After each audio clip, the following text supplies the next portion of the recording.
अस्सलाम वालेकुम, welcome to my YouTube channel. मैं हूं मोहम्मद बिलाल और आज का हमारा लेक्चर है कि आपको रिसर्च पेपर्स को डाउनलोड कैसे करना है, उनको सर्च कैसे करना है और पेपर पढ़ने का एक सही तरीका क्या होता है। तो आए हम इसको सीखते हैं। सबसे पहली चीज़ है पेपर को सर्च करना। तो आपको क्या देखना है पेपर सर्च करते वक्त, क्या चीज़ों का ख्याल रखना है, किन बातों का ख्याल रखना है।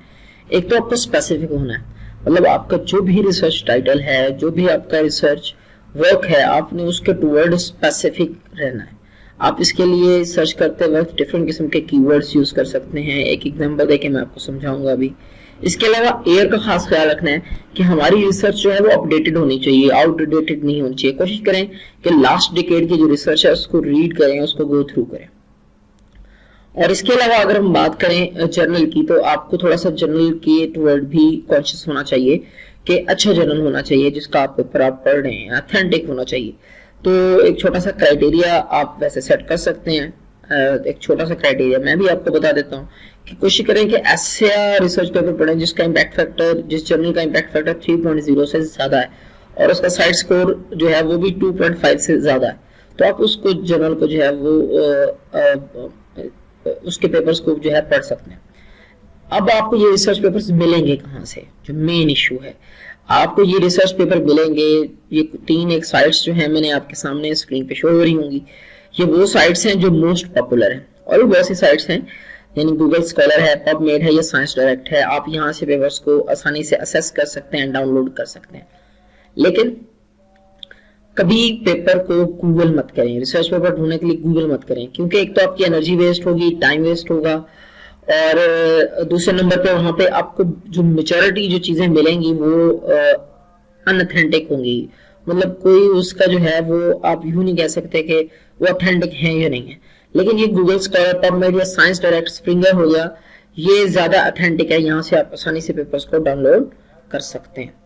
तो आए जरा हम देखते हैं कि पेपर को डाउनलोड कैसे करना है। यहाँ पे मैं आपको एक ट्रिक भी बताऊंगा। तो देखिए जरा, मैंने यहाँ पे पेपर को सर्च करने के लिए कुछ कीवर्ड्स लिखे हैं। मतलब मैं अगर रिसर्च करना चाह रहा हूँ, या मेरा रिसर्च टाइटल है synthesis of isoxazole via palladium catalyst and their biological activities और देयर बायोलॉजिकल पोटेंशियल, तो मैं यहाँ पे क्या कीवर्ड्स यूज कर सकता हूँ। यानी मैं आइसोऑक्साजोल को कीवर्ड के तौर पर ले सकता हूँ, सिंथेसिस को कीवर्ड के तौर पर ले सकता हूँ। मैंने क्योंकि पर्टिकुलरली पैलाडियम से बनानी है तो मैं पैलाडियम को कीवर्ड के तौर पर ले सकता हूँ।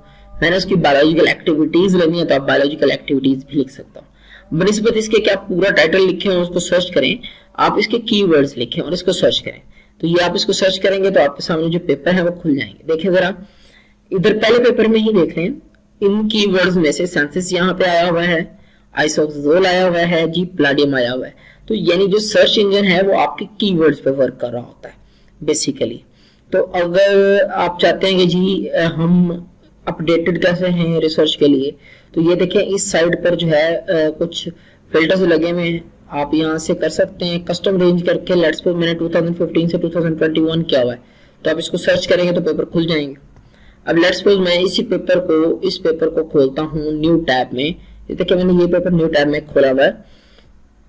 तो ये अब आप इसको डाउनलोड करना चाहते हैं, मैं इसकी पीडीएफ एसेस चाहता हूँ।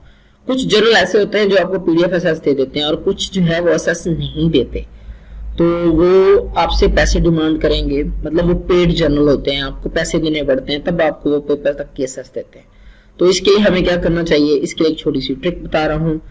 एक वेबसाइट है scihub.ren, ये इसका लिंक जो है मैं आपको डिस्क्रिप्शन में वो भी दे दूंगा। आपने क्या करना है, सिंपली ये जो वेब एड्रेस है या जिसे आप कहते हैं कि जी ये लिंक है, इसको यहाँ से कॉपी करें। कॉपी करने के बाद साइहब में जाएं, इसको यहाँ पे जाकर आपने क्या करना है, सिंपली पेस्ट कर देना है। ठीक हो गया। और इसको ओपन करेंगे तो विदाउट एनी सिक्योरिटी चेक या किसी भी हर्डल के आपके सामने जो पेपर है वो ओपन हो जाएगा। अब आपके पास एक्सेस है कि आप इसे डाउनलोड कर सकते हैं। यहाँ से डाउनलोड कर लें। आप इसको प्रिंट करना चाहते हैं, आप इसको डायरेक्ट प्रिंट भी कर सकते हैं। लेकिन कुछ जर्नल ऐसे होते हैं उनके वेब एड्रेस को कॉपी करने से वो जो है नहीं ओपन होते, मतलब रिसर्च पेपर आपका ओपन नहीं होगा।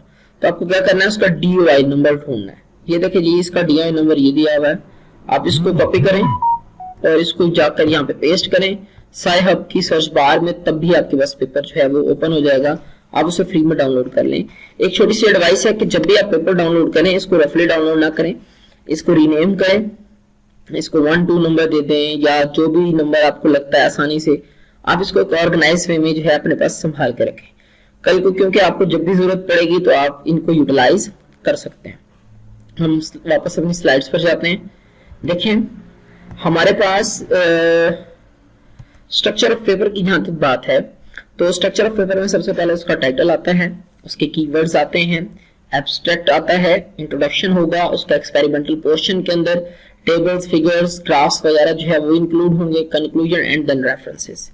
तो आपने जब पेपर पढ़ना है, आप पेपर को 2 फेजेस में पढ़ें, इससे आपका टाइम बच जाएगा। यानी कि अगर पेपर रेलेवेंट होगा तो आप उसको पढ़ें, कंप्लीट पढ़ेंगे, लेकिन उसको भी एक तरतीब से पढ़ें ताकि पता चले वो आपके लिए रेलेवेंट है भी या नहीं भी। तो सबसे पहला काम होता है फेज 1 में आपने पेपर का सर्वे करना है। सर्वे से मुराद क्या है, आप उसका टाइटल देखें, उसकी कीवर्ड्स देखें। अगर आपको लगता है उसके टाइटल और कीवर्ड्स को देखने के बाद कि हाँ जी ये मेरी रिसर्च से कहीं ना कहीं मिलता जुलता है, तो आप उसका एब्स्ट्रैक्ट पढ़ें।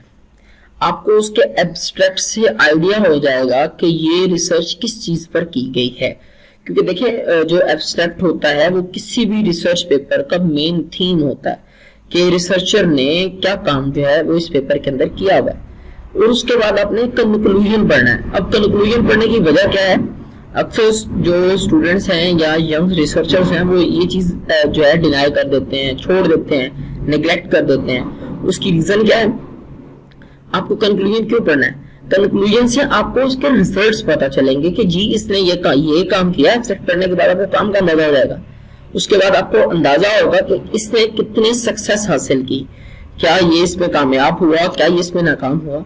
अगर आपको स्टिल लगता है कि आप पेपर आपका रेलेवेंट है और आप इसमें इंटरेस्टेड हैं पढ़ने में, तो आप सेकंड फेज में एंटर हो, अदरवाइज इग्नोर करें और नया पेपर ढूंढें। अब फेज 2 में आपने जब जाना है तो पेपर को पढ़ना है, और किस तरतीब से पढ़ना है, क्योंकि देखें आप जब पेपर को पढ़ेंगे तो उसके रिजल्ट एंड डिस्कशन के पोर्शन के अंदर कुछ फिगर्स एंड टेबल्स मौजूद होंगे या कुछ ग्राफ्स मौजूद होंगे जिनको अंडरस्टैंड करना ज्यादा आसान होता है कंपैरेटिवली। आप उनको देखें, उनको ऑब्जर्व करें, एक जो है जिसे कहते हैं बर्ड आई व्यू, वो आप करें, इसके ऊपर आपको अंदाजा हो जाएगा कि ये पेपर अच्छा है या नहीं है, और क्या रिजल्ट्स जो हैं वो यहाँ से आप जो है वो इल्यूसिडेट कर सकते हैं। उसके बाद आप इसका इंट्रोडक्शन पढ़ें। बेसिकली इंट्रोडक्शन बैकग्राउंड होता है किसी भी रिसर्च का, कि पहले उस काम के ऊपर क्या चीजें जो है वो हो चुके हैं, उस टॉपिक पे कौन सी चीजें साइंटिस्ट ने काम कर लिया है, और किस पर ये जो साइंटिस्ट है या जो रिसर्चर है वो इस पे काम कर रहा है। इससे आपको एक चीज का अंदाजा हो जाना है कि रिसर्च गैप क्या इस टॉपिक में है या नहीं है। ये चीजें आपको आइडियोलॉजी हो जाएगी, ये आपको हेल्प करेगा। दूसरे नंबर पे आपको इसमें इंट्रोडक्शन से ये होगा कि आपको पूरा पता चल जाएगा, पूरा एक बैकग्राउंड डेवलप हो जाएगा उस टॉपिक के रिलेटेड जो है। उसके बाद आप आए रिजल्ट एंड डिस्कशन। ये बेसिकली ये समझ लें कि ये रूह है रिसर्च पेपर की।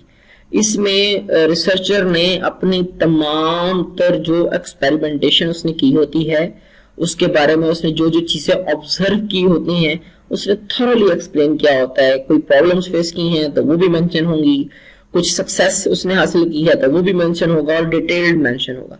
आप उसको पढ़ें, और इसके बाद अगर आपको लगता है कि ये इसकी मैथोडोलॉजीज आपके काम के साथ मैच कर रही हैं, आपके काम के साथ सूट कर रही हैं, तो आप क्या करें, इसकी मैथोडोलॉजीज को पढ़ें।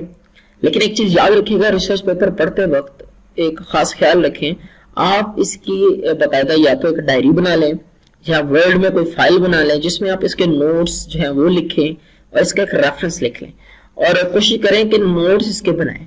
नोट्स बनाने से क्या होगा, कल को आप थीसिस लिखते हैं, रिसर्च पेपर लिखते हैं, या कहीं पर आपको कोई प्रॉब्लम आ रही है और आपको याद आता है कि जी मैंने फलां पेपर में यही बात सेम पढ़ी थी, तो आप उसको आसानी से एसेस कर सकते हैं। तो ये कुछ इंपॉर्टेंट टिप्स थी जो मैंने आपको दी हैं। बाकी जो लिंक्स हैं वो मैं आपको डिस्क्रिप्शन में दे दूंगा। Thank you so much, thank you for watching.